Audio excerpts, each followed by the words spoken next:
Baik, Assalamualaikum warahmatullahi wabarakatuh. Waalaikumsalam warahmatullahi wabarakatuh. Kita mulai ya untuk FGD ini. Sebelum kita buka ya, sekali lagi kita mulai dulu dengan bacaan basmalah. Bismillahirrahmanirrahim. Bismillahirrahmanirrahim. Perlu saya sampaikan dulu kepada Dr. Indah ya sama Bu Marta bahwa ini adalah hibah dikti multi yes ya untuk tahun yang kedua. Ya. Sebentar.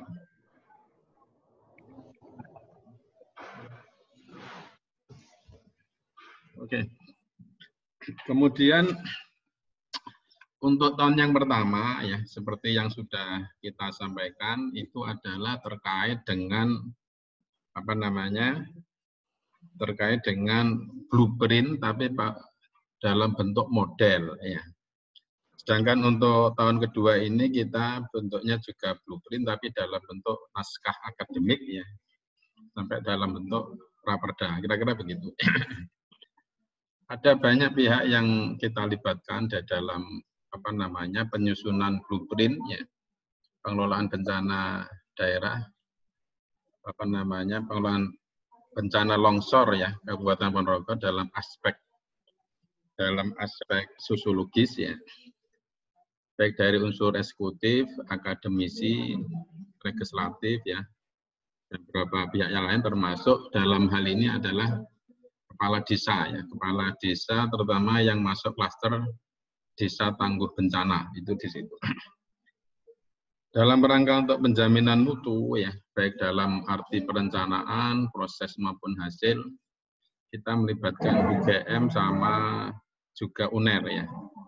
UGM kita tekankan dari aspek tanah longsornya, manajemen pengelolaan bencananya, sedangkan dari UNER kita ambil dari sisi sosiologisnya. Tapi ketika kita bicara masalah naskah akademik dalam rangka untuk persyaratan raperda, tentunya tidak bisa secara melihatnya dari segi monodisiplin ya. Maka kemarin wajar sekali ketika Prof.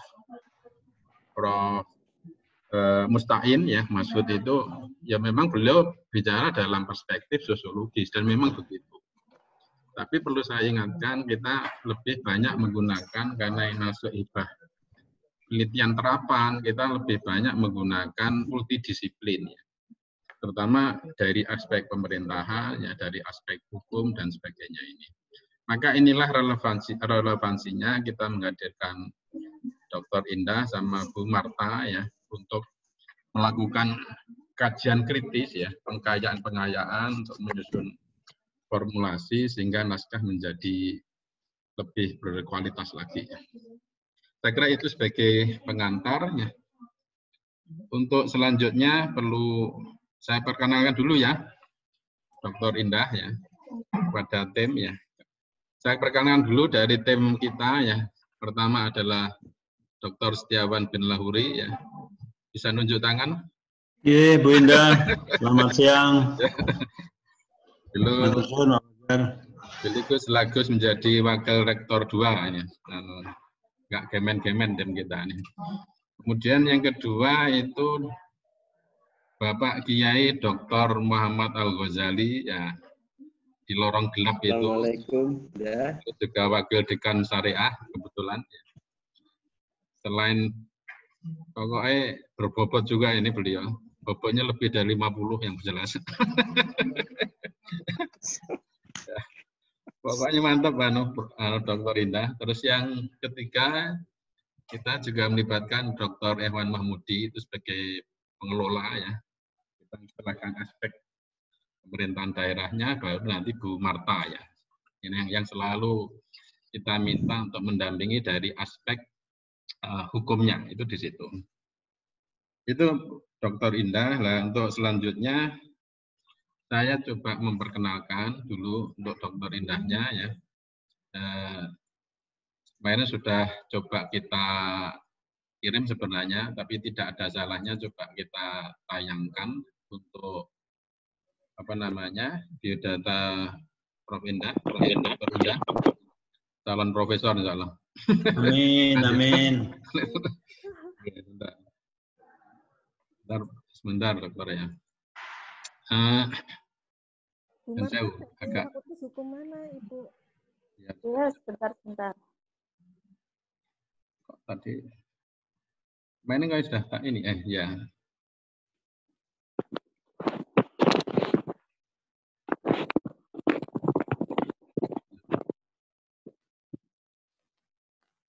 Oke. Oh, ini guys. Pertama, Dr. Indah Cahyani, ya, sarjana hukum, magister hukum, insya Allah beliau jurusannya ilmu hukum di Universitas Trunojoyo, Madura. Ya.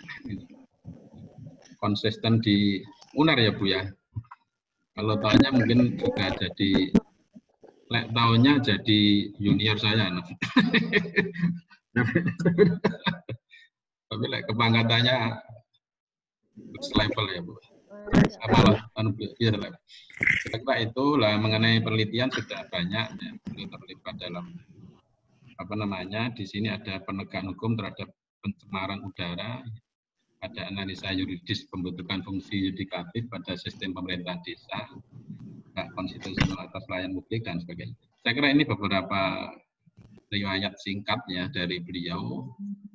Nah, untuk Bu Marta nggak usah saya kenalkan Bu. Nanti setelah Bu Dr. Indah menyampaikan, baru Bu Marta dan seterusnya nanti dari yang lain. Sekaligus nanti kita nunggu dari BPBD. Saya kira demikian Bu. Mohon maaf waktu bagi pengantar agak panjang. Saya waktu dan kesempatan saya persilakan pada Dr. Indah. Monggo. Loh, saya pikir masih ngobrol. Bu Marta, fakultas hukum mana Bu? Khawatir kalau sama kayak kelas. Oh gitu. UNED, S1 UNED, S2 UNED, dan ini masih program doktoral di UNED juga. Masya Allah, Jember berarti nggih Bu. Adik kelas saya itu, Oh. Adik kelas saya dari Jember. Oh, ya, siap. Ini langsung nggih Ustadz nggih. Iya, monggo.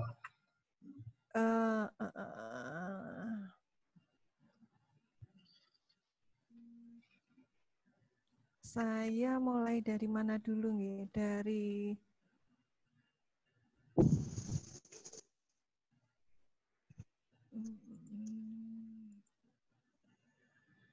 terlihat nih Ustadz sudah. Sampun. Ya. Jadi assalamualaikum warahmatullahi wabarakatuh. Waalaikumsalam warahmatullahi wabarakatuh. Alhamdulillahirabbil alamin. Saya ucapkan terima kasih pada Ustadz Fajar yang sudah men-challenge memberikan tantangan ke saya untuk menyelesaikan satu studi gitu nggih. Dan yang saya hormati Ustadz semuanya dan Bu Marta. Saya mulai dari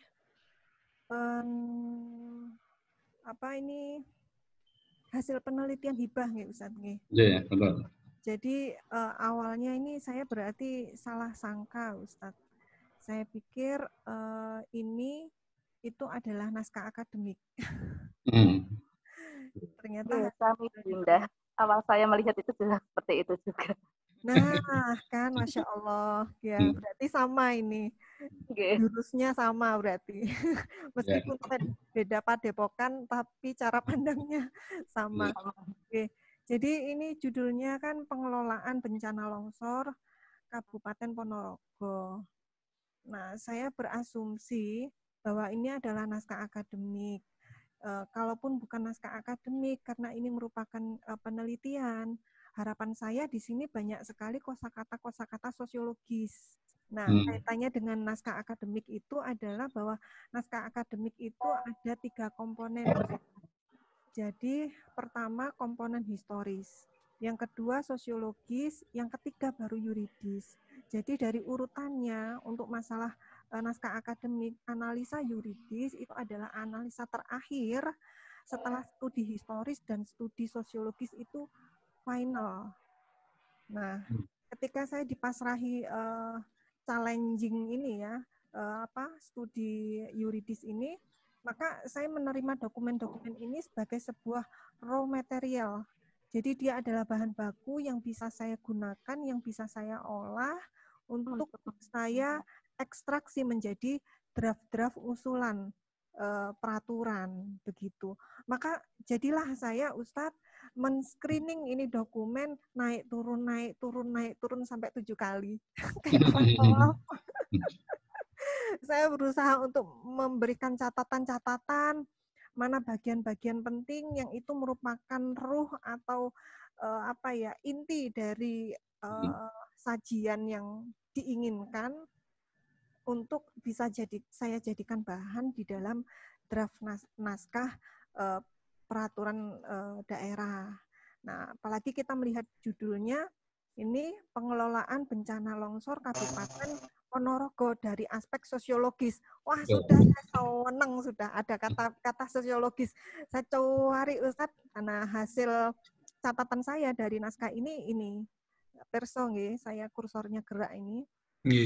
Saya menggunakan aplikasi Mendeley karena kalau PDF itu saya nggak bisa memberikan catatan, dan kalaupun saya membold atau meng-highlight itu hilang. Tapi kalau dengan Mendeley maka saya bisa mengambil pokok-pokok tema yang saya anggap penting. Nah, ini pokok-pokok tema yang saya anggap penting. Nah, begitu saya klik saya langsung diantarkan ke halaman dimaksud ya dengan Mendeley ini. Ponorogo termasuk resiko tinggi. Udah saya kasih highlight, saya kasih catatan resiko tinggi. Nah, hanya saja saya mencari resiko tinggi itu karena apa, seperti apa, kondisi geografisnya, dan seterusnya, dan seterusnya. Ternyata saya tidak dapatkan Ustadz di situ yang ada hanya data-data bahwa Ponorogo ini termasuk rawan tingkat bencananya itu di antara daerah-daerah lain. Jadi deskripsinya atau narasi yang disuguhkan hanya Ponorogo di antara kota-kota yang lain, Kabupaten Malang, Probolinggo, bukan menceritakan Ponorogonya sendiri gitu, Ustadz. Jadi saya, waduh ndi yo bagian sosiologisnya gitu, Ustadz. Karena bagaimanapun seperti tadi yang saya sampaikan bahwa kajian naskah akademik itu harus mulai dari yuridis, sosiologis, kemudian atau filosofis, historis, sosiologis, baru historis, baru yuridisnya yang terakhir gitu. Nah, jadi yuridis ini baru bisa ditegakkan, baru bisa didraft kalau bahan-bahan yang historis dan sosiologis itu sudah tersiapkan. Nah, kemudian kalau yang diminta itu sosiologis, maka berarti kan kita harus punya data atau mapping hasil tinjau lapangan, cross-check dengan para stakeholder yang pemangku wewenang, begitu kan. Itu gambaran saya. Nah, ini kembali lagi ke teks ya. Terus kemudian yang saya highlight itu ada 3 klaster. Nah, 3 klaster ini pertama, kedua, dan ketiga. Desanya disebutkan desa Destana. Ini sedang membicarakan tentang klaster. Ya, ini membicarakan klaster yang dibagi menjadi tinggi, sedang, sama rendah, mungkin begitu ya, bisa dibaca. Nah, jadi begitu yang disajikan ini. Terus kemudian ini 3 klaster Destana ditetapkan pemerintah Ponorogo. Nah, ini pertanyaan saya yang belum tuntas dan belum saya dapatkan dari naskah penelitian ini, penelitian sosiologis ini, yaitu ditetapkannya pakai apa? Nah, ini sangat-sangat penting bagi saya untuk merumuskan analisa yuridisnya.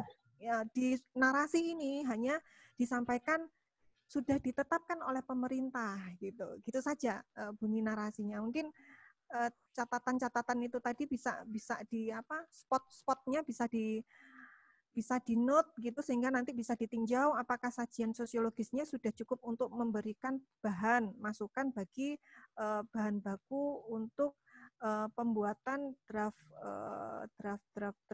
raperdanya. Jadi ini, terus yang berikutnya ini saya nggih Ustadz, bukannya mereview penelitian, bukan. Yeah. Hanya saja saya sebelum masuk ke draft Raperda, ini loh raw material yang saya punya, yang saya kantongin, sehingga saya merasa saya kurang bahan. Nah, kalaupun kurang bahan, oke, itu mungkin bisa dikesampingkan, maka saya butuh sumber primer. Makanya di kapan itu saya telepon Ustadz Fajar langsung, Ustadz, apakah nanti yang dari BPBD bisa di-cross-check-kan sehingga kalaupun nanti kita tidak atau kurang data dari naskah penelitian ini kurang menyuguhkan bahan, barangkali harapan saya bisa saya bisa ditambeli gitu Ustadz dengan dengan ketemu dengan sumber utamanya, yaitu instansinya langsung untuk cross-check narasi-narasi yang bisa diangkat sebagai draft yuridisnya nanti. Ini deteksi dini oleh masyarakat, ya. Ini note saya catat bagaimana masyarakat itu memiliki inisiatif untuk melakukan deteksi dini. Mereka tidak menggantungkan nasib mereka, keluarga mereka kepada pemerintah, tapi mereka sudah melakukan deteksi dini yang mereka lakukan secara mandiri. Selanjutnya, Tanah Desa Banaran. Nah, ini sudah masuk ke 3 model. Mungkin ini model yang dimaksud oleh penelitian ini nggak, Ustadz? Nggak? Yeah. Ada Desa Banaran, ada desa ini semuanya sudah saya catat. Nah, ketika sudah saya bilang sudah diambil sampling bahwa ini loh model Destana yang dimaksud, maka saya coba untuk melihat uraian satu persatu yang disuguhkan oleh hasil penelitian di sini, bahwa bentuk lokal wisdom-nya itu seperti apa yang dimaksud model. Maka saya mendapatkan resume ini, Ustadz. Destana Desa Banaran, bentuk lokal wisdom-nya adalah merubah mindset tidak tergantung obat kimia dalam bercocok tanam dan penataan drainase. Laras nggak, Ustadz? Nggak? Jadi, Dr. Indah, halo. Ini alhamdulillah BPBD sudah bergabung dengan kita ya. Bisa langsung dikonfirmasikan nanti. Atau nanti kemungkinan sudah dicatat oleh beliau. Maka dilanjut tuh untuk mengerti. Jadi ini selamat datang dari Bapak-bapak, Ibu-ibu BPBD. Dilanjut. Lanjut ya. Sugeng Rawos Doyo, saya layarnya ini karena lagi sharing nggak semua tertampil, mungkin nanti bisa beramah-tamah dan saling sapa di akhir nggih, nun sewu saya lanjut. Jadi Ustadz, ini saya paparkan bukannya saya untuk apa gitu ya. Saya hanya meng-cross-check barangkali apa yang saya highlight, barangkali apa yang saya angkat sebagai kesimpulan, ada yang butuh diluruskan. Jadi ini sifatnya penyamaan dalam data bahan. Dimanapun saya menganggap penelitian ini adalah raw material tempat saya menggali materi untuk mengangkat sebuah rancangan.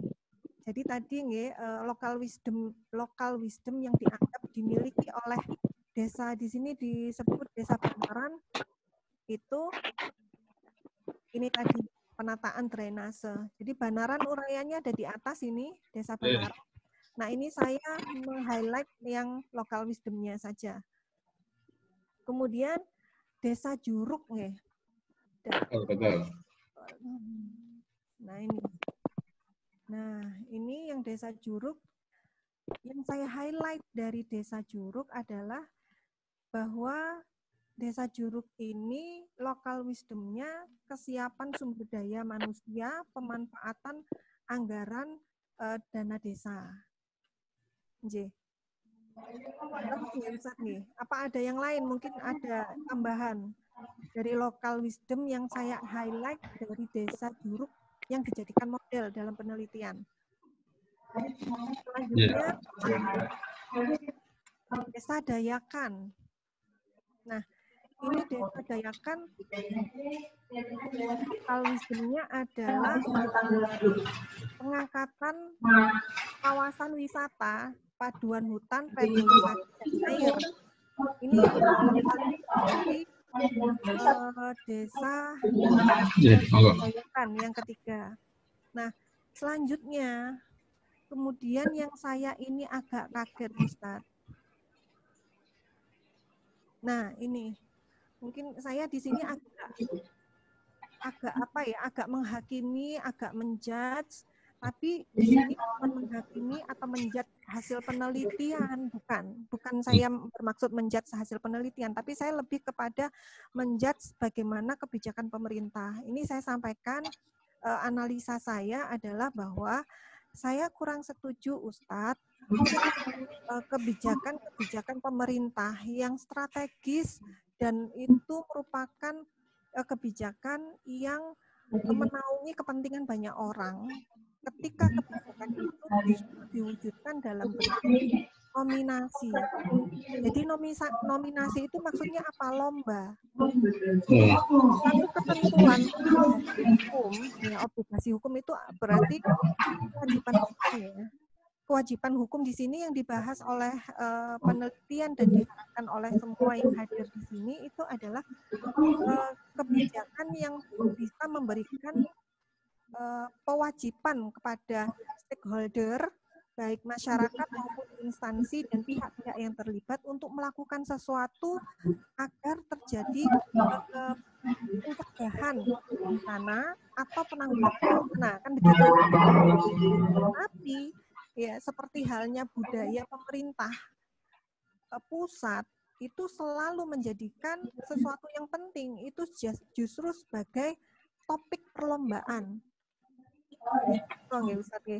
Jadi ini bagian yang tidak tepat, bagian kritik berbicara tentang reformasi birokrasi, ada WBL, ada istilah-istilah wilayah bebas KKN, wilayah berintegritas, wilayah standar pelayanan minimal, itu rata-rata Kemen Pan RB itu dalam bentuk perlombaan, Ustadz. Ini saya membahas Menpan RB supaya nanti bisa dikonversikan ke wilayah BPPD supaya maksudnya itu tertangkap. Jadi begini, Ustadz, ada kejaksaan, ada instansi BPN misalkan, dia WBL, wilayah apa WBL itu? WBL, wilayah bebas, soalnya itu apa ya? Itulah perlombaan nominasi begitulah. Nah, kalau analisa saya, kalau zona berintegritas, zona bebas KKN, zona bebas korupsi, itu kan seharusnya dalam regulasi. Itu sebagai obligasi itu adalah kewajiban yang oleh hukum itu dilakukan dalam bentuk kewajiban hukum yang harus oleh setiap instansi itu dilakukan. Nah, ini namanya obligatoir. Tapi ketika satu yang harusnya menjadi kewajiban atau obligasi di dalam hukum kemudian diambil dari norma-norma yuridis, dikeluarkan materi dari norma-norma yuridis, dijadikan perlombaan nominasi capaian juara-juaraan, Ustaz. Asumsi saya, maka di situ bisa terjadi manipulasi. Manipulasinya apa? Manipulasinya adalah instansi-instansi basah yang justru tinggi peluang untuk terjadi kecurangan, pemanipulasian, itu diamankan oleh regulasi yang itu tadi. Biasanya melu lomba kono nggak punya kewajiban, itu nggak ada lomba gitu. Paham ya Ustadz? Masih begini, akhirnya wilayah-wilayah yang belum berbenah diri itu bisa bersembunyi di balik nominasi. Tapi kalau itu dijadikan kewajiban, mau tidak mau yang jelek, mau yang bagus, semua harus memenuhi kewajiban tersebut. Jadi ini kritik bukan kepada ini ya, bukan kepada penelitian ini kritik untuk wilayah penegakan hukum. Nah, ini terjadi. Sehingga saya agak bingung, waduh, nek nominasi kan berarti sudah keluar dari regulasi hukum, tapi dia menjadi kebijakan. Jadi kebijakan dan hukum itu berbeda. Hukum itu memiliki tingkat kepastian obligasi, sementara kebijakan itu boleh iya, boleh tidak. Nah, ini yang hal yang repot penulisannya dalam bentuk norma-norma daya ikatnya kalau bukan obligasi atau cuma nominasi saja itu menjadi sesuatu yang sukarela, mau ikut boleh, nggak ikut juga boleh. Ya, iya. Ya, ini yang tidak lahir dari masyarakat dianggap proyek perka tujuan raperda.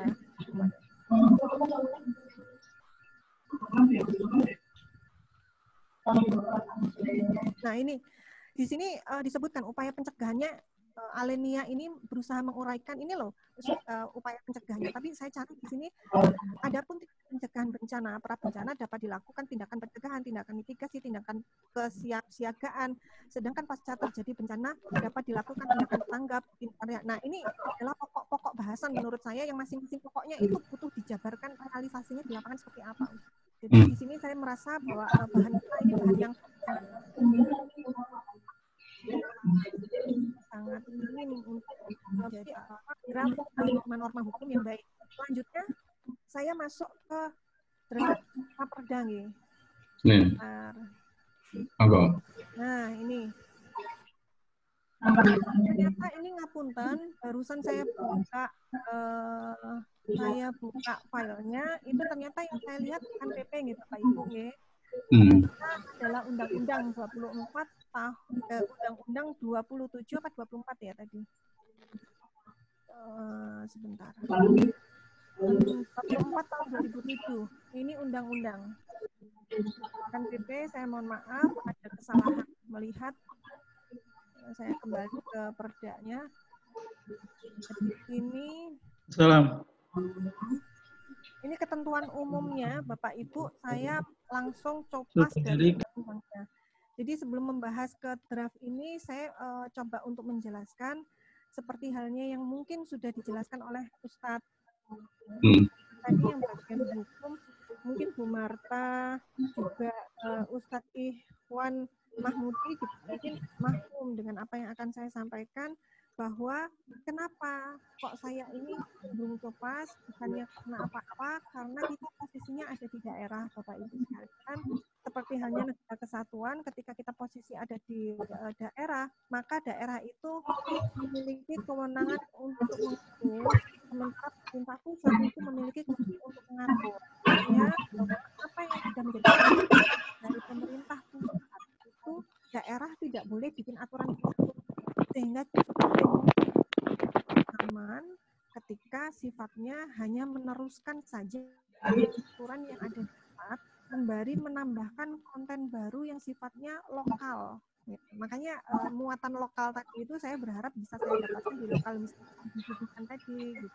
Jadi tadi sudah saya minta untuk ekstraksi yang kita dapatkan masih sesuatu yang sifatnya butuh untuk dilengkapi dengan kemudian di undang itu ada undang-undang itu tadi ada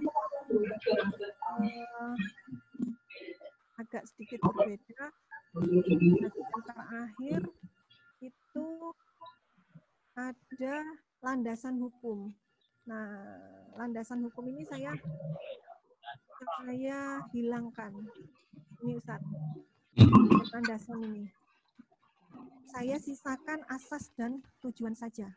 Nah, ini asas tujuan D berubah karena di undang-undangnya itu bunyinya adalah ini yang saya hilangkan.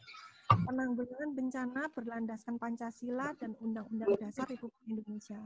Ya, ini merupakan pemborosan norma di sandaran norma itu sudah disajikan di konsideran, yaitu mengingat. Ini semua isinya adalah sandaran hukum, landasan hukum. Enggak?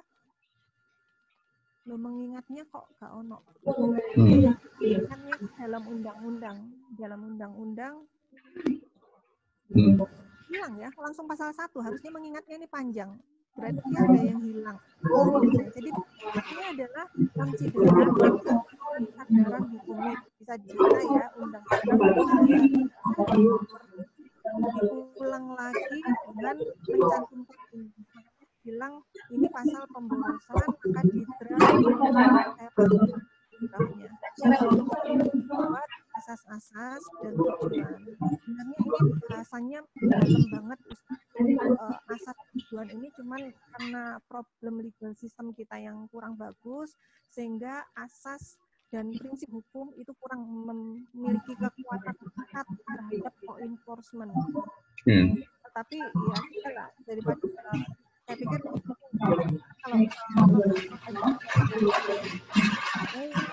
maka asas dan tujuan ini akan bermanfaat untuk jadi security agar law enforcement-nya suatu peraturan perundang-undangan itu bisa disemprit kalau keluar dari asasnya. Ini selanjutnya, makanya jumlah pasalnya sudah berubah karena ada pasal-pasal yang tidak perlu saya jelaskan karena bagian tanggung jawab dan wewenang ini kan bercampur di undang-undang itu, bagian wewenang pemerintah pusat dan bagian wewenang pemerintah daerah. Sementara Bu Indah, sebenarnya raperda memang belum disusun itu. Jadi itu saya juga baru setelah di-share dari Pak Fajar ke grup. Jadi itu memang masih undang-undang, belum raperda itu. Nggih, Bu. Benar, itu tadi undang-undang lah. Kemudian kita sekarang sedang membuat raperda. Nah, tadi saya sampaikan bahwa jadi ini draft raperda. Jadi kita berusaha menyusun raperda versi yang baik dan ya jangan sampai tumpang tindih khususnya dengan aturan undang-undang. Jadi saya tadi kan berusaha menjelaskan bahwa posisi kita ada di perda. Nah, perda itu aman kalau kita menjabarkan apa yang ada di undang-undang. Nah, bentuk penjabarannya adalah apa yang dalam undang-undang itu bagian daerah kita munculkan di raperda, kemudian muatan lokal dari daerah itu kita masukkan ke perda. Makanya di sini ada catatan-catatan saya kalau dilihat. Nah, ini kayak ini bahwa pasal 5 ini ngambilnya dari pasal 8 Undang-Undang 24 2007. Begitu Bu Marta. Nah, saya kasih catatan-catatan ini supaya kita nanti saat mereview perda ini kita nggak kehilangan resources utama, kecuali nanti kalau sudah fix sampai terakhir sudah jedok gitu ya, baru kita hilangkan ini catatan-catatan historis ini supaya lebih bagus. Ngaten nggih Bu Marta nggih. Nggih, Bu Indah.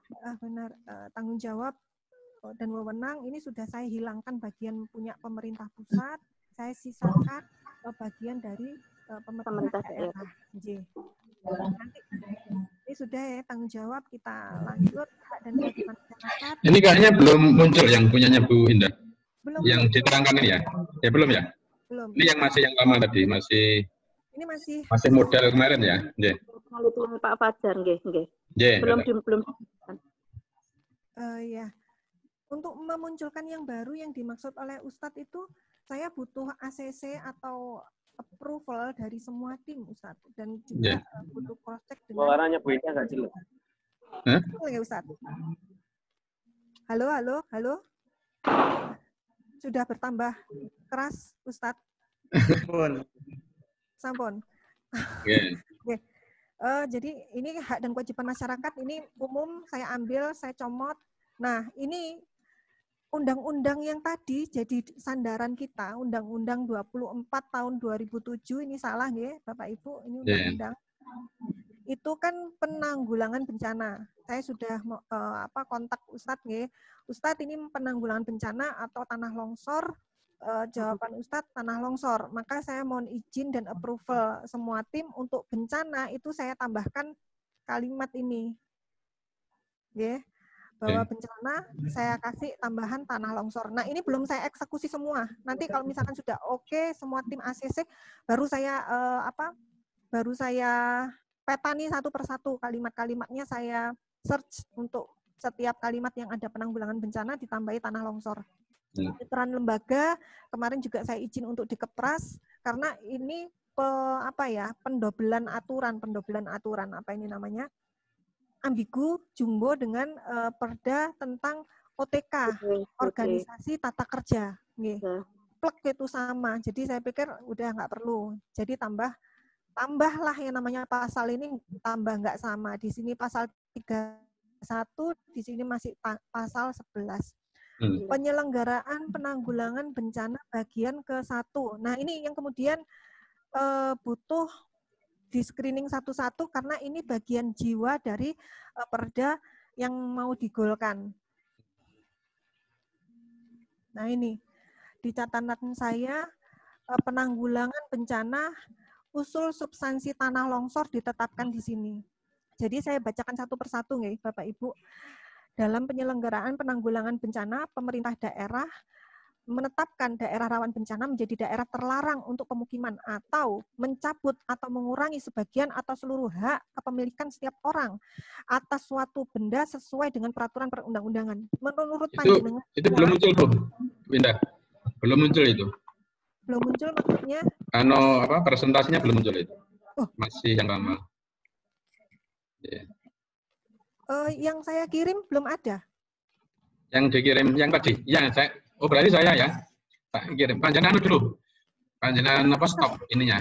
Yang saya kirim itu sama dokumennya ini, Ustaz. Oh, nggih. Oh, yang ada satu lagi, Bu. Nah, yang panjenengan baca mana ini? Ini masih muncul materi muatan peraturan daerah. Yang 42 itu loh, Bu. Romawi 42 materi muatan peraturan daerah. Nah, yang dibaca yang mana? Ini bab 6. Nah, ini belum, yang saya kirim. Itu belum panjenengan munculkan di Di mana? Di presentasi. Share screen itu belum muncul. Yang muncul baru materi muatan peraturan daerah. Allahu Akbar, Makanya kita Masya Allah. Sambil... Sebentar. Oh, berarti iya saya ini sudah langsung ngejos, langsung ngegas. Yeah. Beberapa file tadi itu, ada 3 file. Masya Allah, berarti harus di-absen satu persatu semua. Masya Allah. Ngopi-ngopi dulu, Bu. Selamat datang Pak AWD. Nanti setelah ini ya Pak Sekretaris. Saya share screen dulu ya. Allah, tiap file berarti minta di share screen. Kayaknya gitu kayaknya. Sebentar. Share screen-nya. Masya Allah. Raperda. Nah, ini baru. Ampun muncul ini.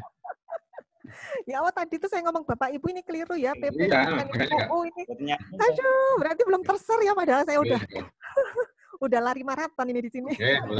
Dilanjut aja nggak apa-apa. Masya Allah. Bisa dipahami itu. Sebabnya nggak nampak. Masya Allah, matur nuwun Ustaz, diingatkan Pak. Jadi juga sembung ini. Benar. Sudah ada catatan. Sudah saya beri catatan, ini adalah menurut saya adalah bagian inti dari substansi raperda yang harusnya menjadi lokal konten yang dimiliki oleh Ponorogo.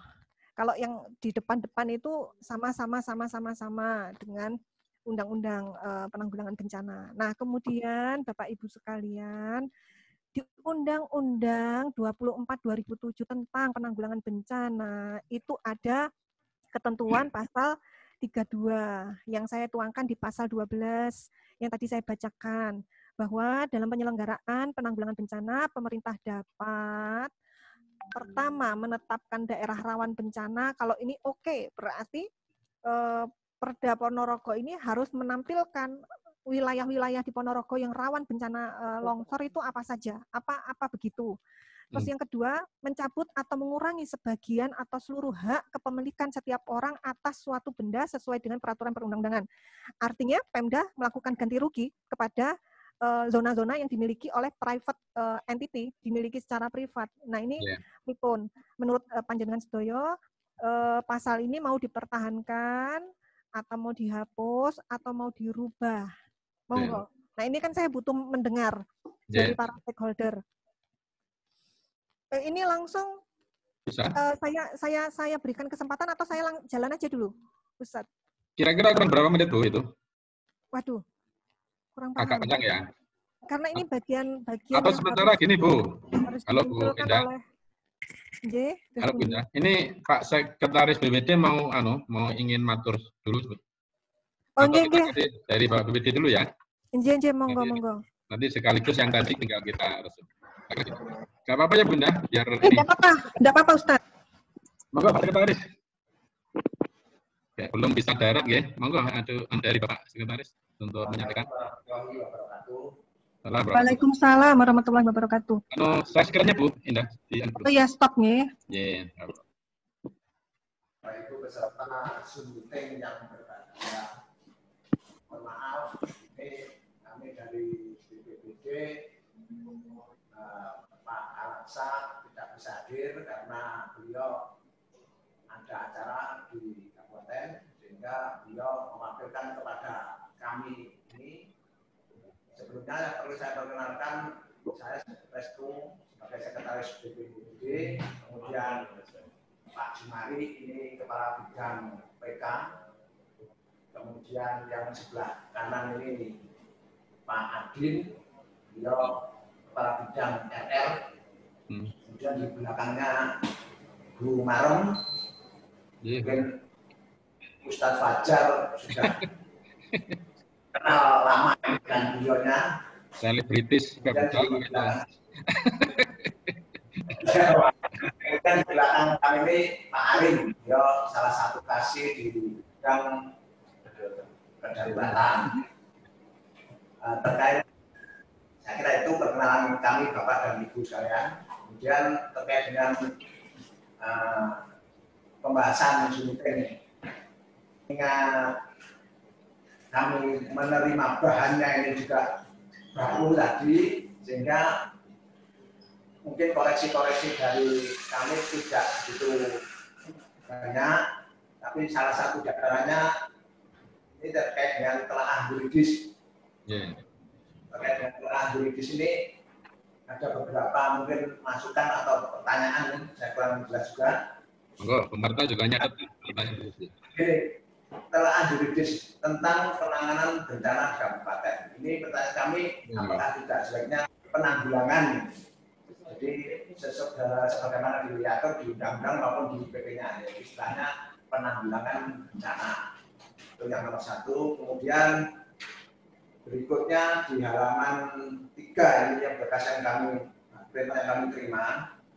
Ini di sini disebutkan bahwa kehadiran kelembagaan baru, yakni Badan Penanggulangan Bencana Daerah di Kabupaten Ponorogo menjadi sangat penting dan mendesak untuk diterapkan. Sekilas kalau membaca ini artinya BPBD seolah-olah kan belum dibentuk, padahal selama ini BPBD sudah ada dan diatur dalam Perda nomor 2 tahun 2011. Penon sewu boleh cross check ya Bapak? Untuk yang kelembagaan baru ini ada tercantum di mana ya? Di Perda nomor 2 tahun 2011. Oh, Perda nomor 2 2011. Berarti Perda yang lama nggih, Pak? Ya, SPTK-nya masih itu Bu yang dipakai. Oh, nggih. Oh, jadi menurut Bapak ini berarti perdanya lebih baik Perda Penanggulangan Bencana dan memperbarui Perda yang sudah ada, ngaten tah? Begitu maksud saya. Jadi yang nomor 2 tahun 2011 itu kan Perda tentang BPD-nya. Ya. Oh iya, itu OTK itu. Ya, tentang OTK-nya organisasi dan tata kerja dari BPD-nya. Jadi Perda tentang penanggulangan bencananya itu belum ada, Bu Indah. Jenje. Siap, lanjut. Monggo, lanjut. Jadi mungkin perlu ditambahkan nanti di konsideran pertimbangnya itu. Di konsideran mengingat, pada saat penyusunan Perda Penanggulangan Bencana. Jadi Pak, ditambah. Muncul Perda SOTK BPBD.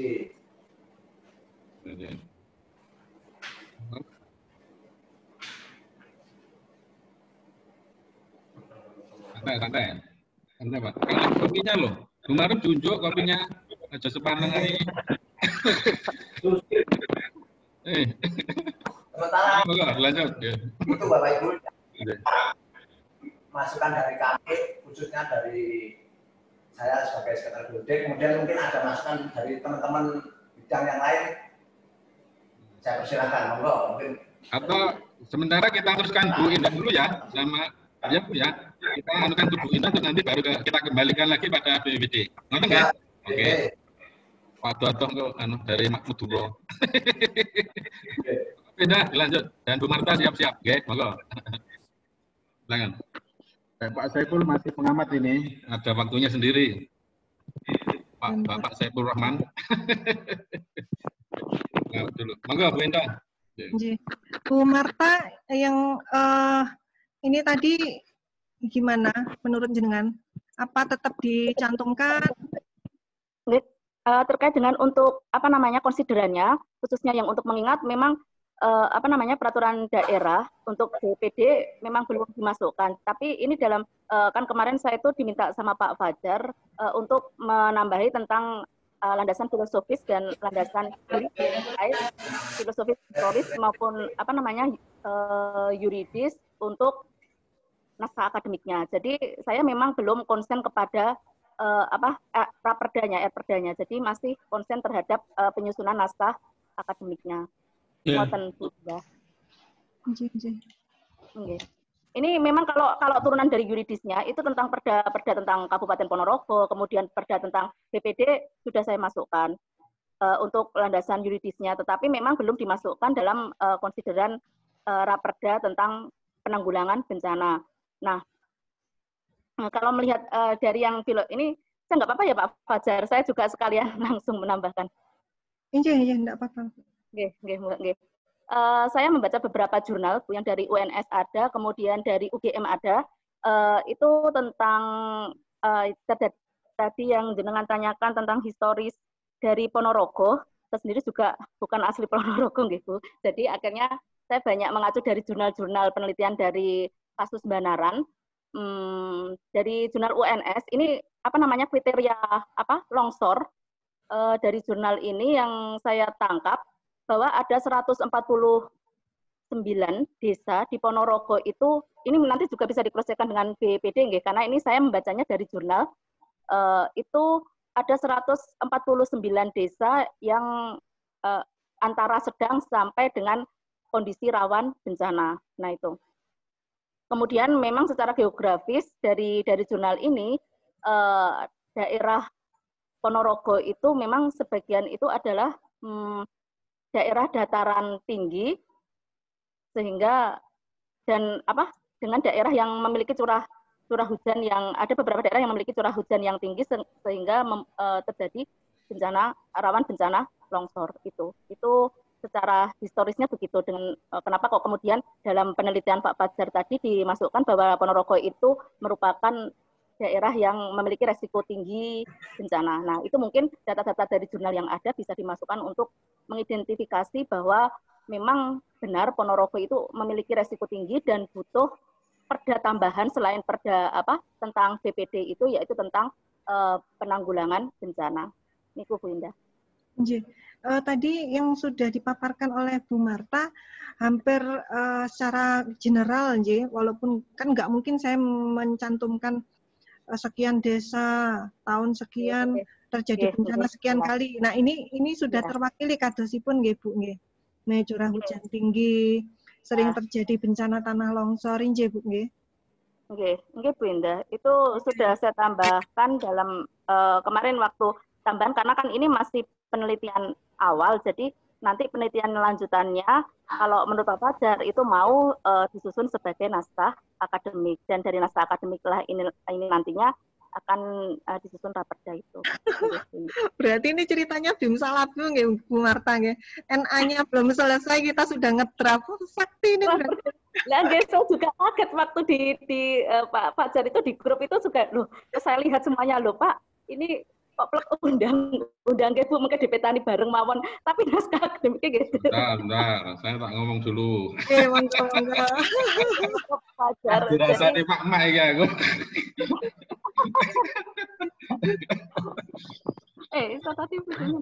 Ini ya, saya nyampaikan. Pertama, background kita memang saya dari ilmu sosial, terus sosiawan, hukum ekonomi syariah ya tadi ya, sama Ustadz Ghazali. Terus memang arahnya kita untuk tahun pertama itu lebih pada, kan terjemahannya itu kan aspek sosiologis, pengelolaan bencana, aspek sosiologis itu implementasinya di lapangan kayak apa.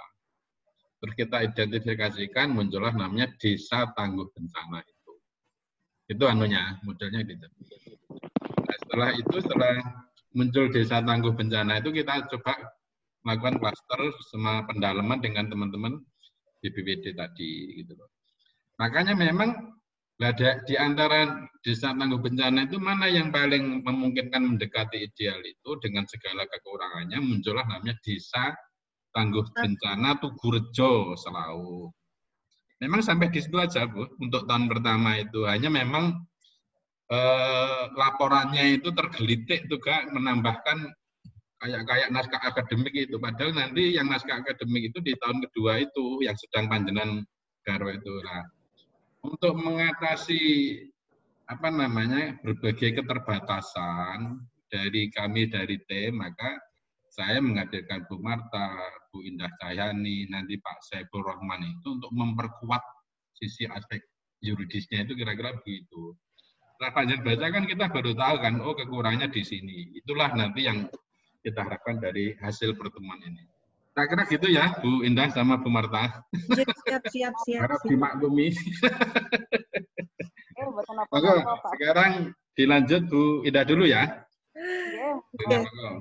Ustadz, saya melihat peta dan melihat suasana. Sepertinya saya merasa terlalu tinggi ekspektasi saya kalau kemudian saya mengajak forum untuk men-screening pasal per pasal yang merupakan titik nadi jantung dari perda ini. Saya pikir melihat suasana yang sekarang sepertinya lebih bagus kalau saya memformulasikan yang ingin saya ketahui dari stakeholder itu, mereformulasi pasal-pasal yang masih tanda tanya ini dalam bentuk pertanyaan-pertanyaan kuisoner yang nanti dialamatkan ke BPBD. Terus pundi Ustadz menurut panjenengan? Masih mood Ustadz? Sebenarnya upama ini pun juga nggak masalah Bu, hanya nanti ada beberapa hal yang kekurangan, nanti mumpung ini ada dari BPBD ya, itu juga nggak apa-apa, itu diajukan. Oh gitu. Jadi begini Ustadz, problemnya perda itu kan sudah jamak stereotip dari perda itu adalah tumpukan dokumen yang tidak efektif.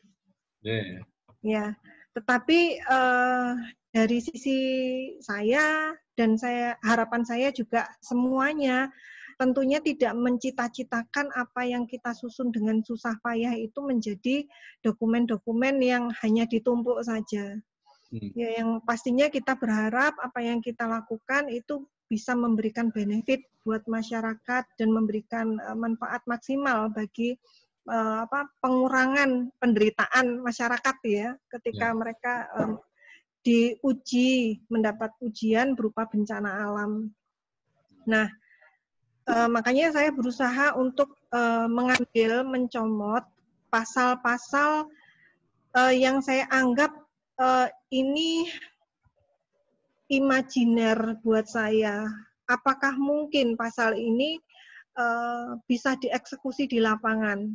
Agar jangan pasal-pasal itu menjadi aksesoris-aksesoris saja, hiasan, tapi nggak pernah berguna di dunia nyata.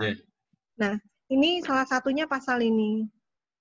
Jadi, penetapan daerah rawan. Nah, apakah BPBD bisa menetapkan daerah tersebut atau gimana, Ustaz? Ini ya, Bu. Halo. Menurut saya ada beberapa tahapan saya kira, dan saya kira nanti kita masing-masing juga harus jelas positioning kita ya. Saya kira kalau dalam kajian-kajian akademik, baik dalam aspek sosiologis maupun dalam aspek hukum pun ya saya kira nanti sisi naskah akademik ini aja Bu yang kita rumuskan gitu. Mengenai soal implementasinya itu kan masih kompleks Bu. Nanti kaitannya dengan soal hubungan eksekutif sama legislatif, terus juga hubungan banyak pihak kan saya kira itu. Makanya kita nanti fokus saja ke outputnya itu sampai naskah akademik, sampai draft raperdanya itu kan Bu ya. Draft raperdanya. Nanti saya juga akan mempertimbangkan dari teman-teman Kabag Hukum itu juga untuk kita libatkan dalam diskusi dalam forum yang berbeda. Kira-kira gitu, Bu. Kalau urutannya Ustadz, naskah akademik dulu baru draftnya. Makanya saya bilang, loh kok dibalik ini sakti berarti. Oh gitu.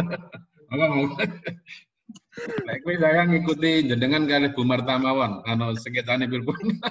Kados pundi Bu Marta, apa kita speed? Karena kan ini kayak kajian telaah sosiologinya itu kan sudah ada, Bu. Kalau nanti untuk lebih baiknya, daripada keraperda dulu, itu difikkan dulu naskah akademiknya, Enje. Menurut saya seperti itu. Makanya saya untuk raperda yang kemarin itu di-share sama Pak Fajar, saya belum ngutek-ngutek itu. Yang penting ini naskah akademik ini bisa untuk meyakinkan kepada bagian legislatif dan eksekutif untuk diterbitkan yang namanya atau untuk disusunnya raperda niku, Bu. Kalau saya itu kan. Kok jam dulu? Saya nggih, Bu. Injeler kan tadi berangkat dari kesalahpahaman. Yang saya pikir penelitian hibah itu tadi sudah merupakan naskah akademik, Bu Marta. Saya pertama itu ada tahapannya, Bu, itu. Naskah akademik itu tahun yang kedua, Bu. Yang pertama lihat blueprint dari Pak Fajar itu juga seperti itu. Loh, Pak, ya Bu, nanti ada rencana nanti ke depannya yang jadi naskah akademik. Oh, enggak. Terus akhirnya, lah gimana Bu, ini ditambahi apa tentang naskah akademik? Nah, itu akhirnya saya dari historis dan yuridisnya baru saya masukkan. Tapi ini masih untuk rencana atau wacana penelitian lanjutan dari Pak Fajar niki. Ngoten. Atau ini ya, ini sekalian nimbrung dari orang-orang hukum. Pak Saiful Rahman, mungkin ada yang ingin disampaikan. Halo Pak Saiful Rahman. Masih mood Pak Saiful Rahman ya, Pak Saiful Fajar. Rahman, masih mood. Halo. Apa ini ya? Apa namanya? Enggak di ini kan? Halo Pak Saiful Rahman. Pak Saiful. Mungkin ada yang disampaikan, monggo.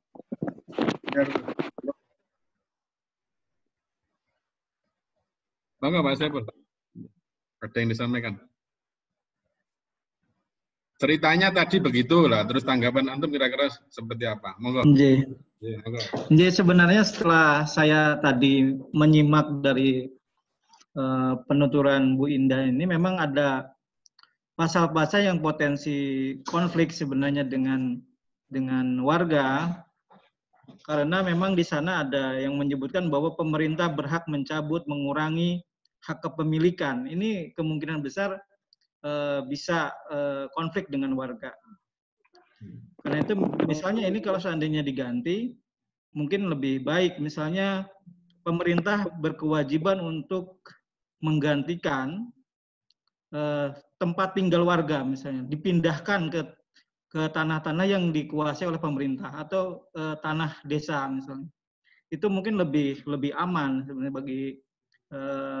bagi warga sendiri. Kemudian saya belum melihat statistik ya, peta di mana yang rawan konflik itu, kecuali yang tadi disampaikan oleh Bu Marta misalnya, bahwa ada jurnal penelitian yang menyebutkan bahwa 140 desa di Ponorogo ini rawan bencana longsor. Nah, itu yang kita juga misalnya perlu memang untuk melihat itu dan kemudian secara berkala memindahkan warga itu ke tempat yang aman. Mungkin demikian, Ustaz. Oke.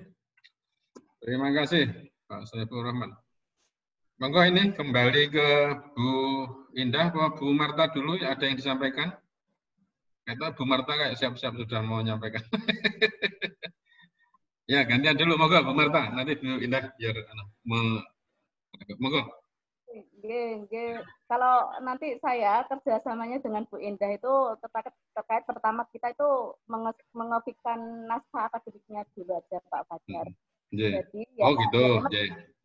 Jalan sambil menyusun raperda. Jadi menurut saya sama pendapatnya Bu Indah tadi, ya kita susun tadi yang kurang itu kan sosiologisnya sudah ada.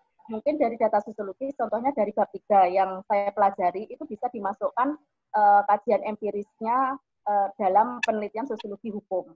Baik itu dari konsep bagaimana cara menggugah kesadaran kepatuhan masyarakat terhadap hukum, terkait dengan kesadaran terhadap lingkungan alamnya dan cara melestarikannya yang terdapat dalam Undang-Undang Nomor 32 Tahun 2009, kemudian memberikan pemahaman terhadap aturan-aturan hukum yang ada. Jadi stakeholder ini khususnya, jadi kalau dari historis tadi, dari dua jurnal yang saya temukan, yang jurnal UNS sama UGM tadi, kita itu ada 149 desa dengan risiko rawan dan ada 300 dari 303 desa yang ada di Ponorogo. Jadi dari sini kemudian kesiapan dari pemerintah seperti tadi disampaikan sama Mas Saiful tadi terkait bagaimana berkalanya untuk desa ini untuk mengamankannya, karena kalau dilihat dari peta penyebaran penduduk di Ponorogo sendiri dari hasil jurnal ini juga kecenderungan memang penduduk Ponorogo itu cenderung tinggal memusat di kota dan pinggiran kota. Jadi memang perlu Pak, kalau istilahnya dalam hukum lingkungan itu kan bagaimana mengamankan ininya, tidak harus kita memindahkan mereka semua dari desanya, kan tidak mungkin itu juga.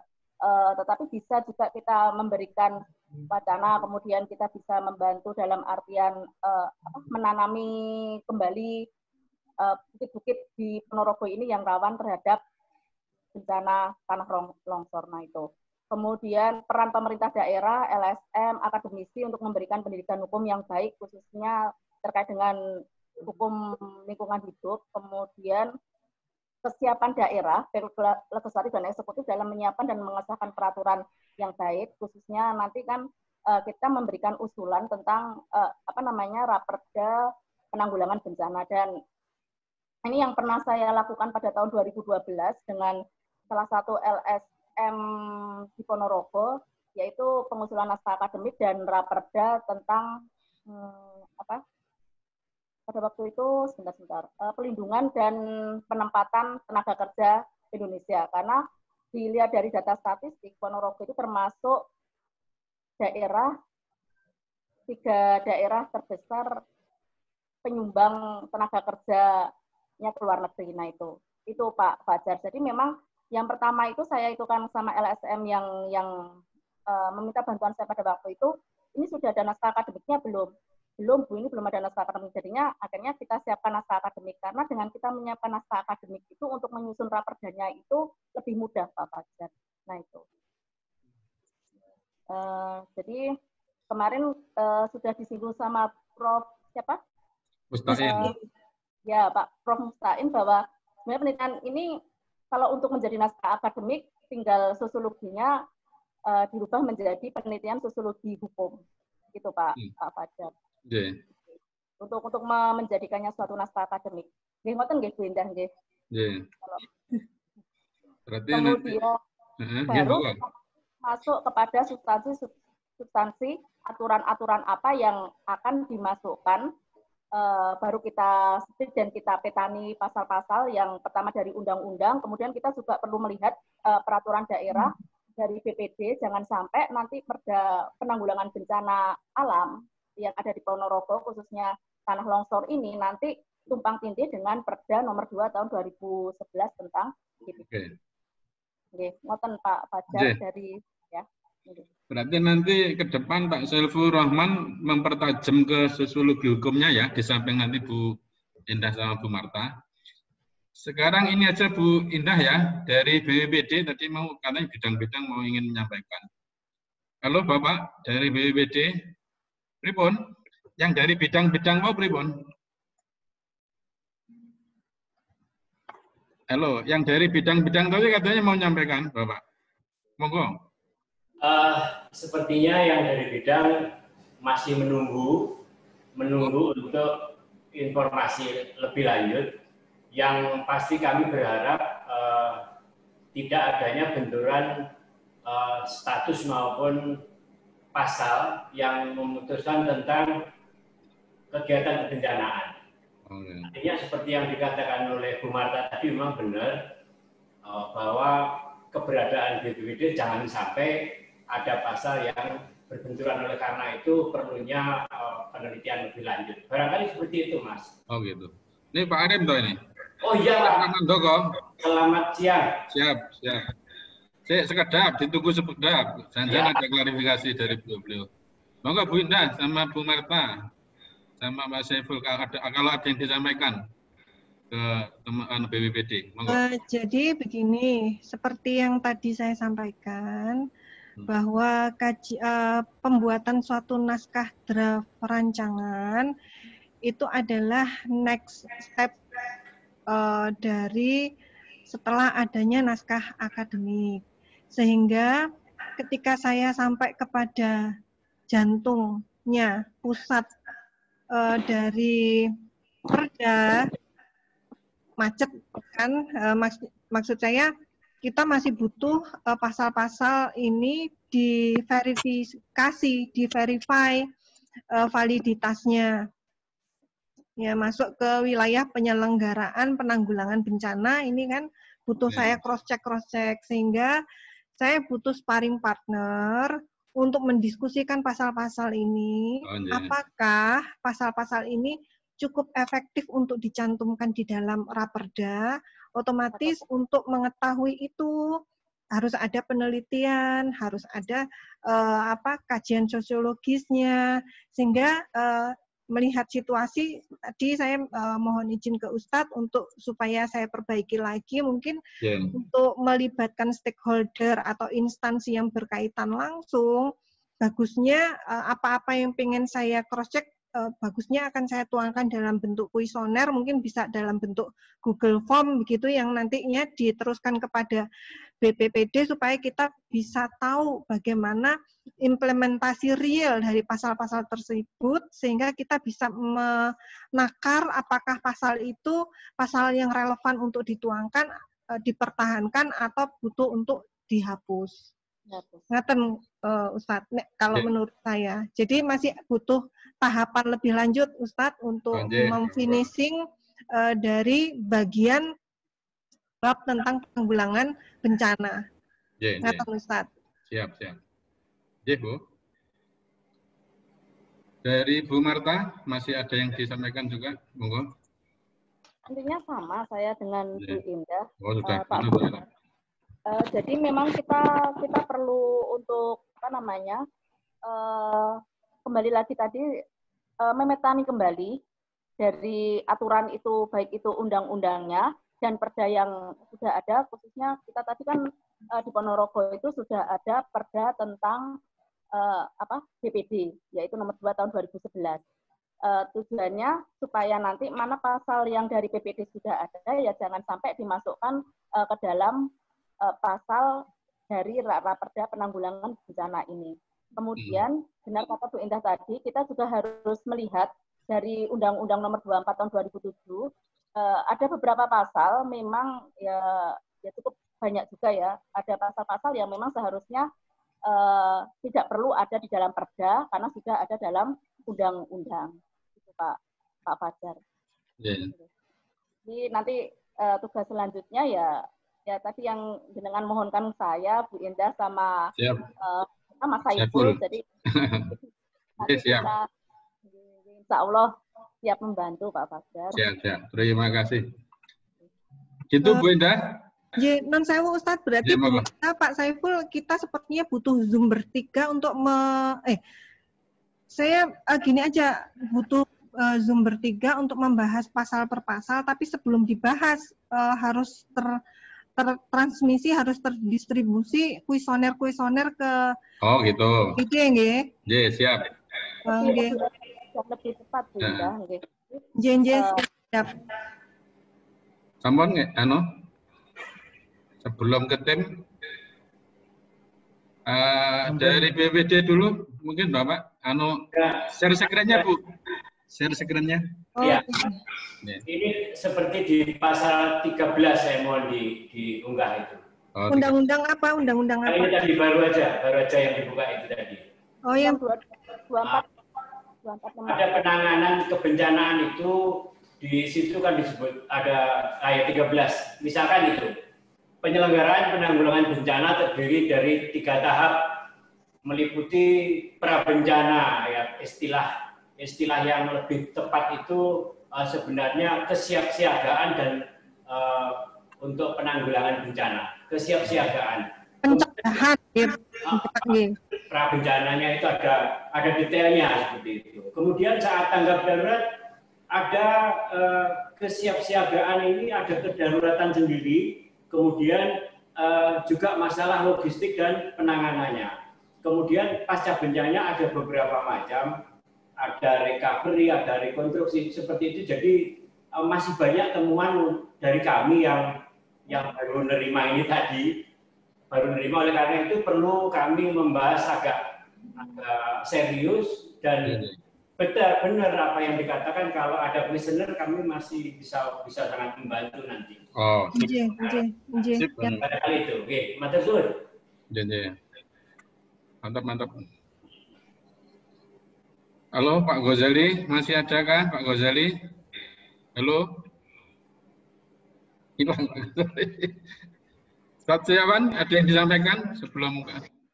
Enggak, Zat. Terima kasih Bapak-Bapak, Ibu-Ibu BPBD Ponorogo. Terima kasih Dr. Indah Cahyani, Bu Marta. Banyak sekali yang tadi disampaikan.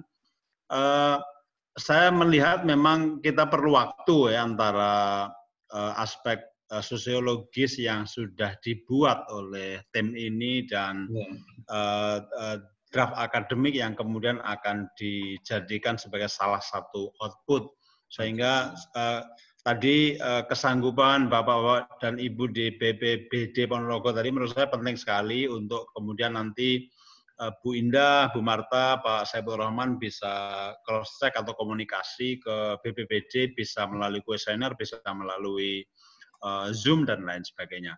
Mungkin itu saja. Sekali lagi saya banyak belajar dan terima kasih atas masukannya dari Bu Indah, Bu Marta, Pak Saiful dan lain sebagainya, BPBD dan lain sebagainya. Terima kasih. Monggo, Kiai Ghazali. Halo Kiai Ghazali. Ada yang disampaikan? Halo. Aja, saya dengarkan Mas. Macet. Malang ke posisi Pak Ano. Masukan itu mungkin nanti jadi pelantingan. Oke, syukur. Terima kasih. Pak Hewan, ada yang disampaikan Pak Hewan? Halo Pak Hewan. Ada yang disampaikan? Pak Hewan. Pak. Monggo, Bu Marta. Bisa minta itu Pak Fajar. Ini kan saya cari di Ponorogo belum ketemu yang Perda nomor 2 tahun 2011. Ketemu itunya tapi isinya filenya mungkin dari BPD bisa mengirim file apa? Perda nomor 2 tahun 2011 itu. Oh ya. Nggih Pak Adam nggih. Nyuwun sekalian. Oh itu. Siap, nanti tak kirim ke dari Pak Sek nanti. Oke. Saya ada Ustaz. Saya ada ini. Oh, ada. Saya minta nomornya Bu Marta, nanti bisa saya kirim. Atau saya kirim di sini aja, di chat. Betul. Chatnya sini, di chat, ruang chat. Betul. Karena ini sinyal saya itu saya tadi belum bisa ngopi ini Perda nomor 2 tahun 2011. Oh, Oke. Berarti nanti kita agendakan lagi ya, kita yang untuk ini apa dari berbagai lini pasca kuesioner Ustadz. Pasca kuesioner diagendakan malah. Iya, betul. Sebentar kita dulu.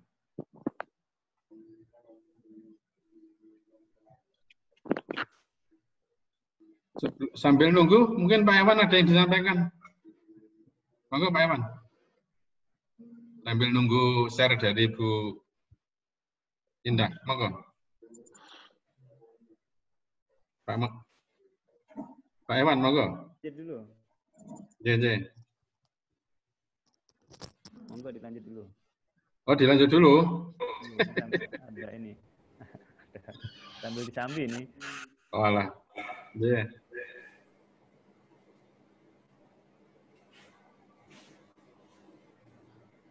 Halo, ini Bu Marta. Nggih, sampun terkirim nggih. Oh, nggih.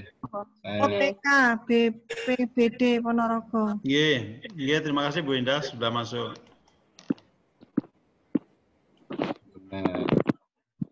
Anunya sekalian. Saya belum, karena memang sinyal di sini. Mana Bu? Oh. Nggih, di saya belum. Ya nanti jenengan kirim lewat grup. Siap. Nanti kirim nanti Bu. Oke. Terima kasih nanti. Kira-kira itu dulu ya, Bu Indah. Iya, Ustaz. Ada yang ingin disampaikan penutup untuk Bu Indah maupun Bu Marta sama Pak Saiful Rahman? Nanti ada yang perlu kita tindak lanjuti. Monggo. Closing statement dari Bu Indah, Bu Marta, sama Pak Saiful Rahman. Monggo, silakan. Bu Indah dulu. Oh, iya, siap. Jadi itu tadi Ustadz, saya dengan segala kekurangan, saya mohon maaf. Tadinya saya berekspektasi atau berharap bahwa saya bisa melakukan cross-check dengan lancar, dengan stakeholder yang terlibat, tapi ternyata mungkin kurang ideal nih forumnya, sehingga saya baru terpikir terlintas lebih baik dengan kuesioner, karena mungkin kalau orang menghadapi monitor begini kan mungkin agak grogi Ustaz nih. Kalau kuesioner kan bisa ndelik-ndelik gitu ya, direnung-renungkan, ada waktu membaca-baca dan menimbang-nimbang, jadi lebih bisa kontemplatif lah, seperti itu. Ya, itu saja sih Ustadz. Jadi ya mungkin kita butuh bersabar, butuh waktu untuk untuk hasil yang lebih baik, gitu Ustaz. Monggo, Bu Marta. Oke. Intinya kurang lebihnya sama dengan apa yang disampaikan sama Bu Indah. Jadi memang ada beberapa data tambahan yang kita butuhkan kalau kita mau menyusun suatu raperda yang efektif, jelasnya. Dalam artian tidak hanya sebatas nanti tercipta, tetapi ternyata dalam implementasinya tidak bisa dilaksanakan dengan baik pasal-pasal. Oke. Niku Pak Fajar. Ya. Monggo Pak Saiful. Kalau saya cukup Ustaz. Oke. Berarti antum ke sosiologi hukumnya ya? Nanti saya coba sesuaikan, karena memang penyusunan perda sama seperti penyusunan undang-undang juga memang perlu 3 hal yang harus ada. Pertama itu adalah ideologi hukum, kedua politik hukumnya, ketiga tujuan hukumnya. Memang harus penuh di konsideran itu. Nah itu nanti panjang jelaskan di kesempatan yang berbeda. Pak Arif, monggo ditutup. Pak Samu waktu tinggal, tutup dulu. Wah. Ini nuwun sewu, ini tadi baru kerjakan. Jadi sambi-sambi gitu. Oke. Nanti kita sambung lagi di pertemuan Matur suwun, Pak Arif, matur suwun. Nunggu nanti. Matur suwun. Terima kasih Bu Indah, Bu Marta, Pak Saiful Rahman, dengan semua tim yang telah melonggarkan waktu ya. Kita berharap pertemuan ini memberikan kebaikan dan keberkahan untuk kita semuanya. Amin.